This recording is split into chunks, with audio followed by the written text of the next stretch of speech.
Salut à tous. Alors j'ai finalement décidé de faire un retour sur ce post qui a été posé d'abord sur Twitter, qui a été relégué après par plusieurs personnes et qui tourne un peu parmi les XRP Warriors, on va dire. Et puis j'ai vu aussi quelques commentaires sur les vidéos qui me demandaient de faire une vidéo sur XRP un peu plus objective. Alors pour ma part, mes vidéos me paraissent objectives, mais ce que j'en comprends, c'est aussi d'avoir un œil critique. Alors croyez-moi, j'ai un œil critique, mais généralement je vais le garder pour moi, sauf si je vois vraiment une grosse coquille, tout simplement parce que tout ça c'est des virus de l'esprit, et on peut raconter l'histoire qu'on veut. Moi je peux vous raconter une histoire qui détruit XRP, et je peux vous raconter une histoire qui met XRP sur le haut du podium. Et l'idée que ça fait ressortir dans tout ça, c'est où est-ce que vous en êtes vis-à-vis de vos recherches, vis-à-vis de votre solidité. Parce que c'est ça qui compte au final. Vous ne pouvez pas être un investisseur en comptant sur l'avis des autres.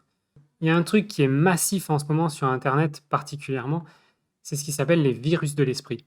Il y a énormément de gens qui font circuler des virus de l'esprit. Et les virus de l'esprit, c'est aussi appelé les mèmes. Tout comme on a des meme coins.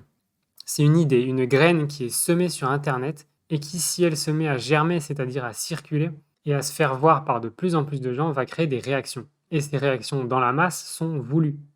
Donc moi, ce que j'ai envie de vous dire, c'est à quel point est-ce que vous êtes solide sur vos positions, solide sur vos recherches, ou à quel point un petit virus ou un petit mème peut vous ébranler complètement.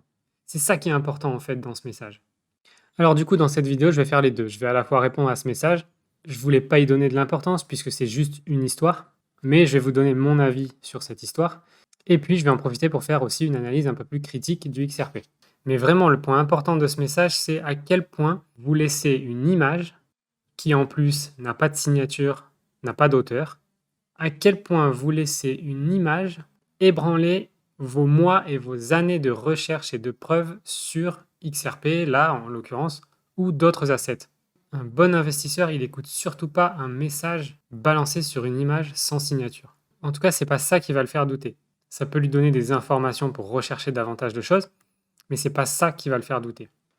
Donc l'idée dans ce message, c'est que XRP est une grosse arnaque, qu'on va tous se faire arnaquer, en gros ça va aller à zéro ou presque, que ce procès avec la SEC est une mascarade, bon pour ça on est d'accord, et que tout ça est fait pour nous faire patienter, pour faire baisser le prix et pour nous faire racheter à des bas prix pendant que eux vont vendre leur XRP qu'on achète dans le but de financer ce qu'il appellerait un XRP 2.0. En gros, il dit que XRP ça va ressembler à Luna et que Ripple va concevoir un XRP2 toujours sur le XRPL, mais ce sera la résultante d'un accord entre le gouvernement fédéral et la SEC et Ripple. Ce XRP 2.0 donc serait financé par nos achats de XRP en ce moment et vaudra à un moment donné où ils l'auront décidé, vaudra un prix énorme qu'on pourra évidemment plus acheter et qui éviterait de nous rendre riches. XRP serait alors mis de côté, utilisé par-ci par-là par des petits investisseurs ou encore des gens qui veulent faire des virements à pas cher. Mais le vrai XRP qui serait utilisé par les banques et qui sera cher serait le XRP numéro 2. Donc pourquoi les élites nous laisseraient devenir riches finalement en achetant du XRP à bas prix? Le procès avec Ripple leur permet simplement de gagner du temps et de construire tout ce qu'ils sont en train de construire en arrière-plan pendant ce temps. Et nous, avec nos XRP, on serait là à financer le XRP numéro 2. Les élites auraient une armée de youtubeurs pour parler en bien de XRP pour que de plus en plus de monde en achète et finance ainsi leur XRP 2.0. D'autant plus que si c'est vraiment pour qu'on finance le XRP 2.0, il aurait mieux valu le faire avec un XRP cher qu'un XRP pas cher où il y a beaucoup moins de transactions et beaucoup moins de volume quotidien. Et en gros, la fin du procès avec la SEC va mal se terminer, faisant croire à tout le monde qu'ils sont obligés de lâcher XRP pour un XRP numéro 2 qui serait plus légal.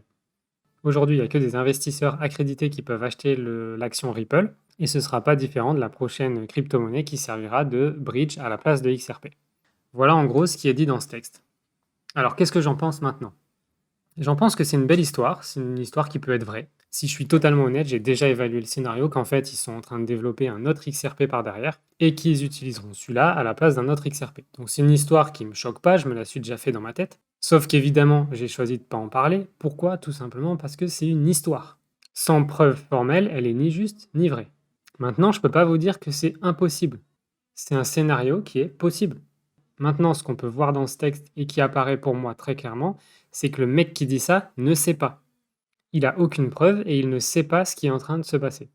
Donc pourquoi il nous faut autant de temps et des centaines de preuves qui nous prouvent que XRP est un bon asset et qu'on a raison d'investir dedans? Et quand il y a un mec qui arrive, qui poste un truc sans preuve, on est censé abandonner nos centaines de preuves pour croire ce qu'il dit. Ça n'a aucun sens. Maintenant, factuellement, et j'ai plutôt envie de dire, pour être plus précis, informationnellement. Dans le sens où on a vu des tonnes d'articles sur Ripple, sur XRP, sur les partenariats, sur l'aspect tentaculaire qu'il est en train d'avoir dans le monde entier.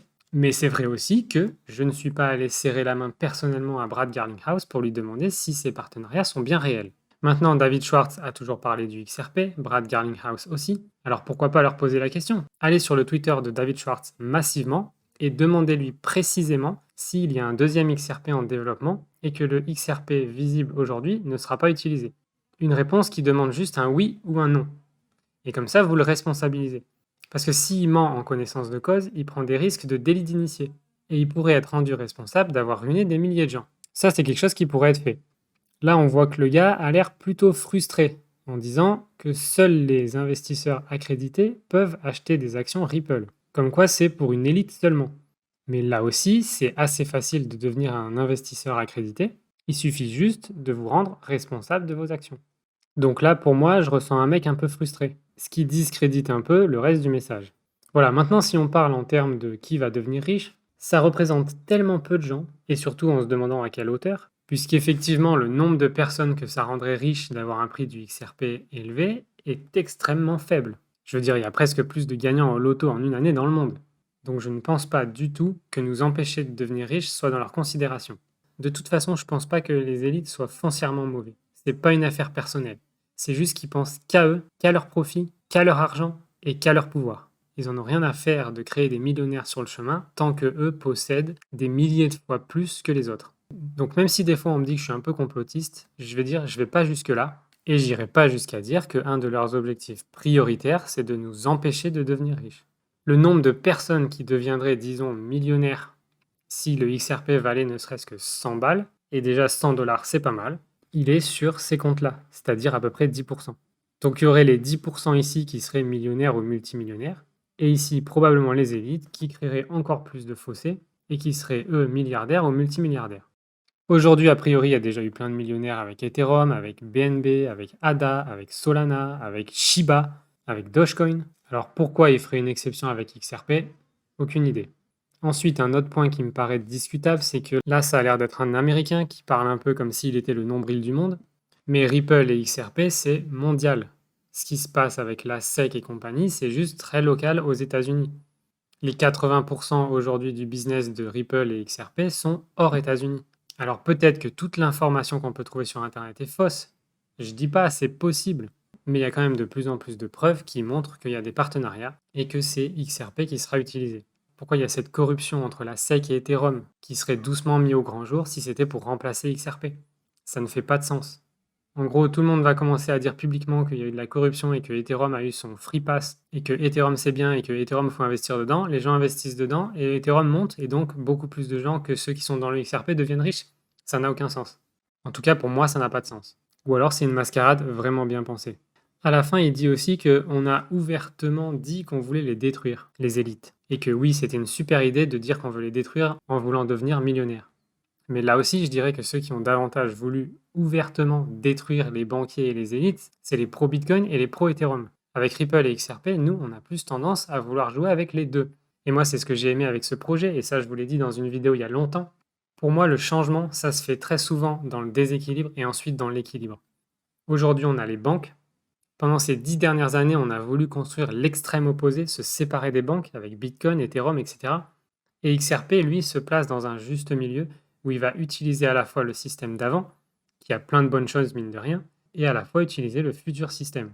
Regardez autour de vous, la plupart des changements se font dans l'extrême opposé avant de revenir à un équilibre plus sain. Donc ça aussi pour moi, ça tient pas la route, étant donné que ceux qui ont étudié le XRP et qui savent vraiment ce que c'est, sont peut-être ceux qui sont les moins contre les banquiers actuels. Alors c'est peut-être ceux qui méritent le plus d'en obtenir quelques gains. Et là, je vous raconte juste une histoire, je vous raconte juste une autre histoire. Maintenant, libre à vous de croire l'histoire que vous voulez. Si vous pensez que ce mème est vrai, alors franchement, vendez vos XRP et allez investir sur autre chose. Mais si vous avez des mois et des années de recherche sur XRP et que vous pensez que ça tient la route, alors tenez bon. Et là, moi, je ne vais pas vous dire quoi faire. Je peux vous dire ce que je vais faire, mais je ne peux pas vous dire ce que vous devez faire. Et donc pour moi, clairement, ce message, ça ne fait pas de sens. Psychologiquement, on ressent des points de frustration, on ressent un investisseur frustré, on ressent un anti-mondialiste bien affirmé. En tout cas, c'est ce que je ressens. Maintenant, comme je vous ai dit, c'est un scénario qui peut arriver. Est-ce qu'ils sont en train de préparer un XRP2 en arrière-plan? C'est possible. En tout cas, c'est pas impossible. Puis c'est marrant puisque aujourd'hui, je tombais justement sur cet article que le groupe SBI, donc au Japon, allait mettre en place les paiements par Bitcoin et XRP. Et Bitcoin et XRP seulement pour l'instant. Donc le groupe SBI au Japon a mis en place XRP pour sa plateforme SBI en Afrique et pour ses transferts internationaux. Alors, est-ce que ce nouveau partenariat existerait si XRP était une arnaque? Pourquoi pas? J'en sais rien. Est-ce que cette information est vraie? J'en sais rien. C'est le problème aujourd'hui avec Internet. C'est qu'il y a tout et n'importe quoi et qu'on n'est plus sûr de rien. Donc, faut chercher, faut passer du temps, faut recouper et corréler des informations. Maintenant, c'est vrai qu'il y a quelque chose qui m'a toujours étonné, c'est pourquoi tant de partenariats avec un ODL qui commence quand même à être utilisé maintenant. Comment ça se fait que le prix du XRP ne monte pas plus? Là, pour moi, ça reste encore une question, mais effectivement, si encore trop peu d'entités utilisent ODL, ça ne peut pas se voir de façon significative sur le prix. Après, il y a autre chose qui sera peut-être un peu dur à faire avaler à la communauté si jamais ce qu'il dit est vrai, c'est qu'effectivement, ils auront été nombreux à avoir publiquement arnaqué un tas de gens. Tout ça pour posséder un XRP numéro 2 en arrière-plan. C'est du délit d'initié public et à mon avis, ça ferait un immense scandale. Surtout quand on sait que des organismes comme la SEC ou les gouvernements sont censés nous protéger. Alors je sais qu'ils en ont rien à faire, mais ils en ont rien à faire quand ils arrivent à construire une histoire autour. Quand ça a été publiquement faux, ça ne peut pas passer inaperçu. Maintenant, concernant le prix du XRP, je pense toujours ce que j'ai dit. Je pense qu'un XRP entre 10 $ et 20 $ quand on aura fini avec la SEC est tout à fait réalisable. Et je pense qu'en fonctionnement, un XRP entre 100 et 1000 $ est tout à fait possible. Et à tous ceux qui me diront que je dis n'importe quoi à cause du market cap et que c'est pas possible que le market cap soit si haut, je resterai objectif en leur disant d'enlever la poutre qu'ils ont dans l'œil et de commencer à apprendre la mécanique d'un prix de marché. Le prix, c'est une histoire d'offre et de demande. Le market cap, ce n'est que le prix multiplié par le nombre de jetons en circulation. Et si vous n'arrivez pas à comprendre ça, j'ai fait une vidéo sur le carnet d'ordre que vous pouvez trouver ici. Elle est aussi dans ma playlist Démarrer en crypto. Regardez cette vidéo, elle est extrêmement importante pour comprendre comment la mécanique du prix fonctionne. Et ça, j'ai toujours le même avis dessus, et particulièrement pour XRP. Voilà, et finalement, j'ai vu quelques questions aussi par rapport au Binance Coin et à la SEC qui ouvre une enquête sur le Binance Coin. J'ai envie de dire, le scénario continue. Mon avis, c'est que ça n'aura pas trop d'impact, étant donné que pour moi, c'est toujours la première plainte qui fait mal, et ça a été pour le XRP. Je pense pas que cette enquête soit très préjudiciable pour Binance. Il se peut que ça fasse peur à certaines personnes et que certaines personnes vendent leur BNB, ce qui va le faire descendre un peu, mais je pense pas du tout que ça posera de problème à la plateforme Binance. Et puis peut-être que finalement il s'attaque à Binance pour pas repartir la queue entre les jambes. Et ça, c'est une histoire que je me raconte. Voilà, j'espère que mon avis a pu vous aider. En tout cas, je vous ai donné mon avis sincère. Et c'est vraiment à vous que revient le choix de vendre ou de garder vos XRP en fonction de ce que vous pensez de la situation. Et si vous avez peur, ne restez pas dans la peur. Faites de nouvelles recherches qui vont vous sortir de la peur ou vendez vos XRP pour acheter d'autres cryptos qui de toute façon vont bien fonctionner.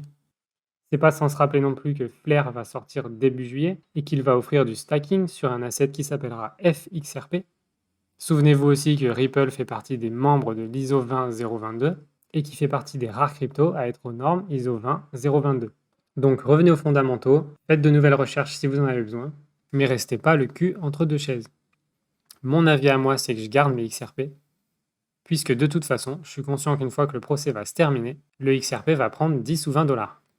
Et finalement, je vais vous dire ce qui moi m'inquiète le plus dans tout ça, et ça peut ressembler à une blague, mais finalement c'en est pas une, c'est quand des mecs comme BitBoy Crypto qui disent à peu près n'importe quoi commencent à parler du XRP et à dire qu'il va tout exploser. Bref, ça peut être vu comme une blague, mais je vous dis, j'étais plus tranquille quand BitBoy Crypto ne parlait pas du XRP. Ah oui, et en passant, je me demande bien ce qui est devenu sa Lamborghini ou sa Ferrari, je sais plus. J'avais vu ça dans une vidéo, parce que là, il est toujours dans son RAM TRX. Bref, voilà mon avis sur tout ça, et je vous dis à très vite.